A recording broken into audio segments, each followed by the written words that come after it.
Hello everybody, stress management गुरु आपका बहुत बहुत स्वागत करता है। मैं अख्तर खान। दुनिया में बहुत सारे स्ट्रेसेस की बात हुई, चर्चा हुई, उनके इलाज हुए, लेकिन एक स्ट्रेस ऐसा है जिसके बारे में कोई पूछता ही नहीं है, कोई सोचता ही नहीं है, और जिसको ये खुद होता है वो बेचारा किसी से कह नहीं सकता। और ये स्ट्रेस है हस्बैंड को होने वाला स्ट्रेस। जी हाँ, अगर ये स्ट्रेस उसके दिल में एक बार बैठ गया और वो कमजोर दिल का है तो उसके हाथ में आ जाती है सिगरेट और इस हाथ में आ जाती है दारू और शराब। अगर वो और कमजोर दिल का है तो वो दवाइयां खाना शुरू कर देता है, पागल सा, बौखलाया सा हो जाता है, इरिटेटिंग हो जाता है। अगर वो और कमजोर दिल का है तो सुसाइड तक कर लेता है। लेकिन अगर यही स्ट्रेस इकट्ठा होकर यहाँ आ जाता है, बैठ जाता है, और जब ये फटता है तो वो बन जाता है एक मर्डरर, अपराधी। अभी पिछले कुछ सालों में बहुत सारे ऐसे केसेस आए हैं जिसमें पति ने अपनी पत्नी को मार दिया, अपनी सास को मार दिया, सालों को मार दिया, यहाँ तक कि जिन बच्चों को, उसके खुद के अपने बच्चे जिनसे वो बहुत प्यार करता था, उनका भी कत्ल कर दिया। ऐसा क्यों? ऐसा इसलिए कि उस बेचारे को मिलता है स्ट्रेस। और ऐसा ये नहीं है कि भाई ये स्ट्रेस शादी के बाद आता है, इसकी नींव तो शादी से पहले ही रखनी शुरू हो जाती है, मजाक मजाक में। जब इस लड़के का रिश्ता लगता है तो माँ बोलती है, हाँ अब तो तेरी बीवी आने वाली है ना, अब तो हमें भूल जाएगा। इसी तरीके से उसका छोटा भाई, अब तो भाभी आने वाली है भैया, अब तो देख लो क्या होगा। फिर जो छोटी बहन है, भैया हमें भूल मत जाने। इधर पापा जी अलग बिठा बिठा के लेक्चर देंगे, देख बेटा हमारे जमाने में तो ये होता था, ऐसे टैकल करियो, वैसे टैकल करियो। और उधर से बीवी भी, सुना है आप तो माँ के बहुत प्यारी हो, कहीं ऐसा ना हो कि माँ के चक्कर में तो मुझे इंपॉर्टेंस ही ना दो। और उसके 1.5-3 महीने बाद जब मामला थोड़ा सा फैमिलियर हो जाता है तब एक तानों का सिलसिला शुरू होता है, और वहां से शुरू हो जाती है एक जबरदस्त स्ट्रेस की कहानी। क्योंकि बीवी का डायलॉग आता है, बोलती थी ना हमेशा अपने माँ के चक्कर में पड़े रहते हो। इधर से माँ बोलेगी हमेशा अपनी बीवी के चक्कर में पड़ा रहता है। वो बेचारा ना माँ से कुछ कह सकता है ना बीवी से कुछ कह सकता है। खुदा ना खास्ता अगर बीवी ने माए के फोन घुमा दिया तो फिर सास अलग समझाने बैठेगी, नाराज हो के, देखो बेटा ऐसा बेटा वैसा बेटा, हमने कितनी मुश्किलों से पाला पोसा अपनी बेटी को आपको दिया है। और सबसे बड़ी बात, जो साला फोन करेगा उसमें थोड़ा सा गुस्सा होगा, देख लो भाई अच्छा नहीं होगा, वगैरह वगैरह वगैरह। इधर जो ससुर जी हैं वो अपने एक्सपीरियंस को शेयर करना शुरू कर देंगे और ये बात बहुत खतरनाक हो जाती है। इधर जो घर की माँ है उनको ये लगता है, ओह माय गॉड कहाँ शादी हो गई है, इससे अच्छा तो शादी नहीं होती। और वो अपने बेटे को कुछ ना कुछ बोलती रहती है। एक बात मैं और यहाँ पर कहना चाहता हूँ, और आप सभी को बहुत ध्यान से सुनना पड़ेगा। अगर बीवी मायके चली गई नाराज होकर तो समझ लो कि स्ट्रेस का तो विस्फोट हो जाता है। और उसके बाद ले ताने दे ताने, ले टेंशन दे टेंशन, इतू सा टाइम होता है हस्बैंड के पास, इतू सा। बेचारा सुबह निकलता है, शाम को 8-9 बजे घर घुसता है। उसके बाद घुसते ही बजाय चाय देने के यहाँ से बीवी ने जो है कान भर दिए, इधर से फिर माँ ने कुछ बोल दिया, और पूरे घर में पचड़ेबाजी हो जाती है। सब मुंह फुला के, मुंह फुलोबुल करके बैठे रहते हैं। और अंत में एक खतरनाक, शानदार, भयंकर निर्णय होता है, अब हो जाएंगे इस घर के 2 हिस्से, बीवी मियां अलग और माता जी अलग।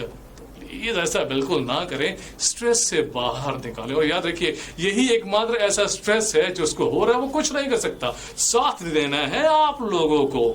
अगर आप उस पति की पत्नी हैं, आप उसके भाई हैं, बहन है, सास है, ससुर है, माँ है, बाप है, जो भी है, तो हाथ जोड़ के रिक्वेस्ट है कि ये वीडियो देखिए, इस पे अमल कीजिए और मिलजुल के हस्बैंड के स्ट्रेस को दूर कीजिए। तो करते हैं काम नंबर 1, आपको बचना है तानों से। बिल्कुल ताने नहीं मारने। ये एक ऐसी चीज होती है जो हस्बैंड के यहाँ लगती है और यहाँ लगती है, बेचारा किसी से कह भी नहीं सकता क्योंकि वो घर का मुखिया होता है, उसे तो एग्जाम्पल देना है। और उसमें अगर फेल हो गया तो क्या होगा? तो प्लीज आपको ताने नहीं मारने, खास कर ये 2-3 ताने। हमेशा अपनी माँ के पल्लू में घुसे रहते हो, हमेशा अपनी बीवी के गोद में बैठा रहता है, ये 2 ताने तो बिल्कुल नहीं देने। अरे यार तू तो ससुराल का होके रह गया, साला आता है तो बड़ा खुश, साली आती है तो बड़ा खुश, और यहाँ तो देखो है। इन तानों से बचना है। आते हैं काम नंबर 2 पे, जो आपको अच्छे तरीके से करना है। वो काम नंबर 2 है ये, प्लीज कान भरना बंद कीजिए। बेचारा आते ही इधर बीवी कान भरना शुरू कर देती है अपनी सास के खिलाफ या उसकी माँ के खिलाफ। आपकी माँ ये, आपकी माँ ऐसी, आपकी माँ वैसी। और इधर जो है माँ कान भरना शुरू कर देती है, तेरी बीवी ऐसी, तेरी बीवी वैसी, तेरी बीवी ऐसी। इधर जो है वो बेचारा जो छोटा भाई है वो बोलना शुरू कर देता है, वो भी कान भरना शुरू कर देता है, ननद भी कर। मतलब क्या कर रहे हो यार, ये मत करो यार। तो स्टेप नंबर 2, कान नहीं भरने हैं आपको। स्टेप नंबर 3, इग्नोर कीजिए प्लीज।